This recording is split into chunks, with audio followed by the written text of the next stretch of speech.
Hello बच्चों, कैसे हैं आप लोग। आओ बेटा सॉल्व करते हैं हम लोग इस क्वेश्चन को। क्वेश्चन बेटा यहाँ पर पैराग्राफ के फॉर्म में दिया हुआ है। पैराग्राफ में मेंशन्ड है आयोनाइजेशन एंथैल्पी क्या होती है, कौन कौन से फैक्टर्स इसको अफेक्ट करते हैं, और जब हम पीरियोडिक टेबल में किसी ग्रुप में मूव करते हैं टॉप टू बॉटम या पीरियड में लेफ्ट टू राइट मूव करते हैं तो ये किस तरह से वेरी करती है। ये सारी चीजें बेटा हमें पता है। आइए हम सीधे बेटा क्वेश्चन की ओर चलते हैं। तो क्वेश्चन पे बेटा हमें सॉल्व करना है।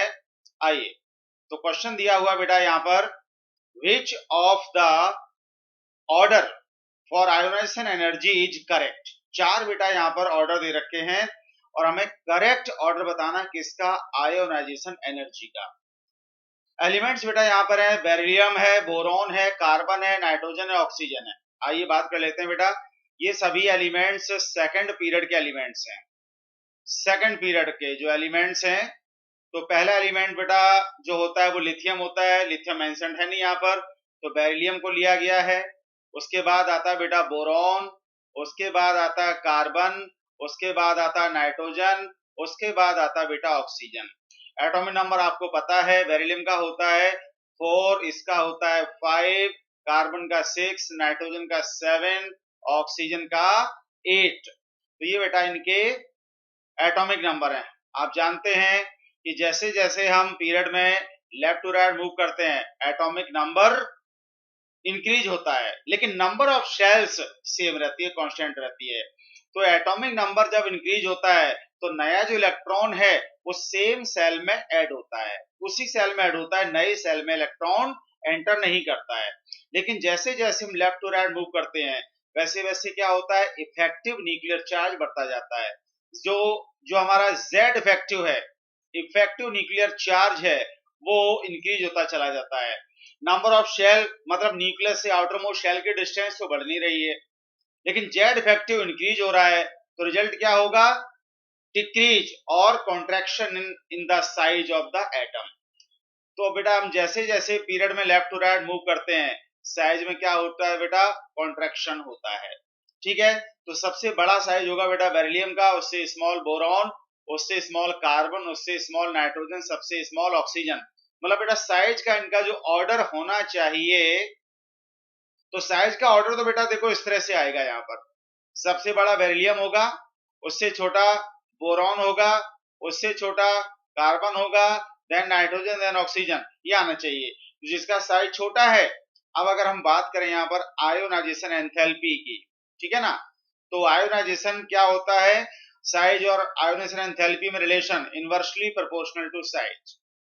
जिसका साइज छोटा होता है उसकी आयोनाइजेशन एंथैल्पी हाई होती है। तो सबसे छोटा साइज बेटा किसका है, ऑक्सीजन का। तो ऑक्सीजन की आयोनाइजेशन एंथैल्पी सबसे हाई होनी चाहिए, यानी कि ऑप्शन हमारा ए, सी या डी में से होना चाहिए। ठीक है ना, ए, सी या डी में से होना चाहिए। लेकिन आंसर ना ए है, ना सी है, ना डी है। आंसर बेटा इस क्वेश्चन का है option number B. Final answer of this question is option B. मैंने क्या बोला बेटा, साइज सबसे छोटा किसका है, ऑक्सीजन का। तो जब साइज छोटा है तो आयोनाइजेशन एंथैल्पी हाई होनी चाहिए, सबसे हाई किसकी, ऑक्सीजन की। तो आंसर ए या सी या डी में से कोई होना चाहिए था। आंसर बेटा उनमें से है नहीं कोई। आंसर इस क्वेश्चन का है ऑप्शन नंबर बी। अब आइए समझते हैं बेटा कि आंसर बी क्यों है। उसका जवाब देखिए कहां मिलेगा। उसका जवाब मिलेगा बेटा इसकी इलेक्ट्रॉनिक कॉन्फ़िगरेशन में। इलेक्ट्रॉनिक कॉन्फ़िगरेशन में तो सेकंड पीरियड में बेटा दो जगह वेरिएशन आता है आयोनाइजेशन एंथैल्पी में। एक तो आता है बेरिलियम और बोरॉन के केस में, और दूसरा वेरिएशन आता है नाइट्रोजन और ऑक्सीजन के केस में। ठीक है बेटा, जो होना चाहिए वो नहीं होता है, अनएक्सपेक्टेड यहां पर होता है। रीजन क्या है इसका, दोनों का जो वेरिएशन है आयोनाइजेशन एंथैल्पी में उसका रीजन है बेटा इलेक्ट्रॉनिक कॉन्फ़िगरेशन। आइए लिख लेते हैं यहाँ पर। तो बेरिलियम का कॉन्फ़िगरेशन होता है बेटा 1s2 2s2। ठीक है, 1s2 2s2। एटॉमिक नंबर 4 होता है। बोरॉन का कॉन्फ़िगरेशन होगा बेटा, एटॉमिक नंबर 5 है इसका, तो कॉन्फ़िगरेशन होगा 1s2 2s2 2p1। ठीक है बेटा, अब ध्यान दो, साइज किसका छोटा है, साइज बेटा बोरॉन का छोटा है। ठीक है, तो आयोनाइजेशन एंथैल्पी हाई किसकी होनी चाहिए, बोरॉन की, लेकिन नहीं। आयोनाइजेशन एंथैल्पी हाई किसकी है? बेरिलियम की, फर्स्ट आयोनाइजेशन एंथैल्पी। क्योंकि बेरिलियम इलेक्ट्रॉन कहां से जाएगा? 2s से, और बोरॉन में कहां से जाएगा इलेक्ट्रॉन? 2p से। 2s is more closer as compared to 2p to the nucleus. 2p के कंपैरिजन में 2s ऑर्बिटल न्यूक्लियस के ज्यादा करीब है, इसलिए उसके इलेक्ट्रॉन्स पर ज्यादा अट्रैक्शन होगा न्यूक्लियस का, तो 2s से इलेक्ट्रॉन निकालना डिफिकल्ट होगा। दूसरी बात, 2s फुलफिल्ड भी है, 2p ना फुलफिल्ड है ना हाफ फिल्ड है, तो बेरिलियम की आयोनाइजेशन एंथैल्पी ज्यादा होगी, बोरॉन की कम होगी। मतलब पहला रीजन तो मैं यहां पर लिख देता हूं, कहां लिखूं बेटा इसको?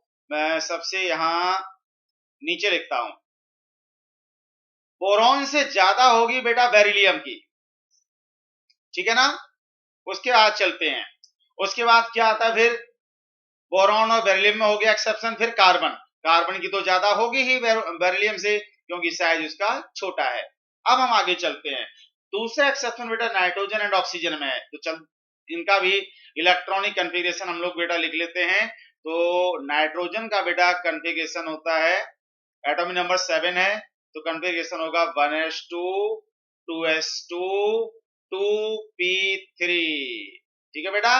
और ऑक्सीजन का कन्फिगरेशन एटॉमिक नंबर 8 होता है इसका, तो कन्फिगरेशन होगा 1s2 2s2 2p4। ये लो, देखो नाइट्रोजन में 2 + 2 + 3 7 हो गई, ऑक्सीजन में 2 + 2 4 + 4 8 हो गए। अब ध्यान दो, दोनों ही केसेस में इलेक्ट्रॉन कहां से जाएगा? 2p से, नाइट्रोजन में भी और ऑक्सीजन में भी। लेकिन 2p की अगर हम बात करें तो ना, ये ऑक्सीजन के केस में 2p ना तो फुल फील्ड है ना हाफ फील्ड है, क्योंकि p सबसेल में इलेक्ट्रॉन मैक्सिमम आएंगे 6, और अगर 3 है तो हाफ फील्ड है। और हम ये भी जानते हैं half field and full field orbitals and subcells, they are more stable, they are symmetrical, they are balanced, hence they are more stable as compared to those which are neither full filled nor half filled, ठीक है। अब nitrogen में देखो electron कहां से जाएंगे बेटा? 2p से जाएगा इलेक्ट्रॉन, ऑक्सीजन में भी 2p से जा रहा है, नाइट्रोजन में भी 2p से जा रहा है, लेकिन in case of nitrogen 2p is half field, 2p subshell half field है, बैलेंस्ड है, ये सिमेट्रिकल है, मोर एक्सचेंज एनर्जी है, इसलिए मोर स्टेबल कॉन्फ़िगरेशन है। तो नाइट्रोजन से एक इलेक्ट्रॉन निकालना बेटा मुश्किल होगा एज कंपेयर्ड टू ऑक्सीजन, इसलिए ऑक्सीजन की आयोनाइजेशन एंथैल्पी लोअर होगी, नाइट्रोजन की हाई होगी। कौन सी? First ionization enthalpy. I1 की बात कर रहे हैं बेटा, तो आंसर हमारा बेटा ये आया, निकल के ऑर्डर ये आया, बोरॉन से ज्यादा बेरिलियम, फिर कार्बन, फिर ऑक्सीजन, नाइट्रोजन। कहां दिया है?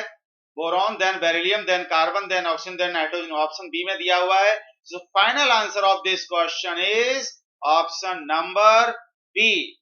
This is the final answer of this question. Hope you understand. Thank you very much.